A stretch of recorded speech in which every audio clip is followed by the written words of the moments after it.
did the IRS expose Prince Harry and Meghan Markle as faux philanthropists. One tabloid claims the couple is embroiled in yet another charity scandal. Reports Prince Harry and Meghan Markle's charity work is under scrutiny once again, and this time it's the IRS doing the digging. Apparently, the couple spent more money this year on their expensive lawyers than they did in charity donations. They've had such grand ideas but never deliver, and now find themselves in the middle of yet another scandal, this one involving their charities, a former fan spat. They're the ultimate hypocrites. According to the IRS, the Sussexes raised a meager $50,000 for their Archie charity but had no issue forking over $55,000 on their attorneys. The launch of Archie made world headlines, and insider dishes.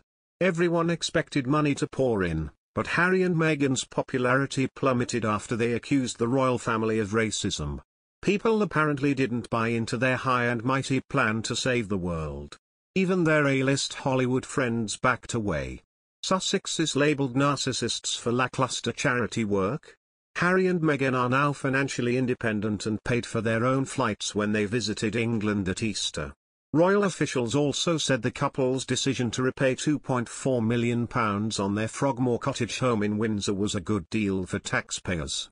A royal source said of the Sussexes' financial independence, "Great credit to them. That has now been achieved." The accounts show the sum they paid to cover refurbishment of their former marital home, which they have used as a family only once since relocating to the US. Includes undisclosed future rental costs.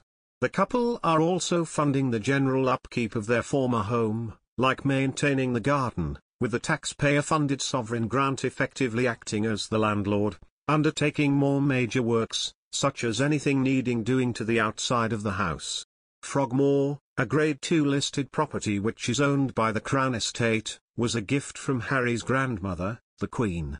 The senior royal source said the rent had been calculated independently and based on market values. "I can be confident in saying that this is a good deal for the sovereign grant and the taxpayer alike," they added. Royal sources also disclosed yesterday that the Prince of Wales had a very emotional first meeting with his granddaughter Lilibet and a special reunion with grandson Archie when Harry and Meghan returned to the UK for the Queen's Platinum Jubilee. Charles and Camilla were absolutely thrilled to see the family.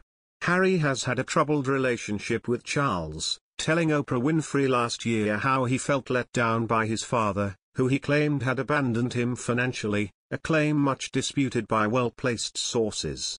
But a senior royal aide, at the briefing of Clarence House's annual review, said it had been wonderful to have the Sussexes back in the UK at the start of June. "It was fantastic to see them. It was wonderful to have them back in Britain," the source said. The Prince and the Duchess were absolutely thrilled to see them. The Prince, of course, hasn't seen his grandson Archie for a bit of time, and so it was very, very, very special to have some time with him. He hadn't met Lily, his granddaughter, and so to meet her was very emotional, a very, very wonderful thing. Charles's bill for the activities of William and Harry and their families, and other costs including capital expenditure and transfer to reserves, has dropped by £1.2 million over 2 years, with the Sussexes no longer listed in the accounts.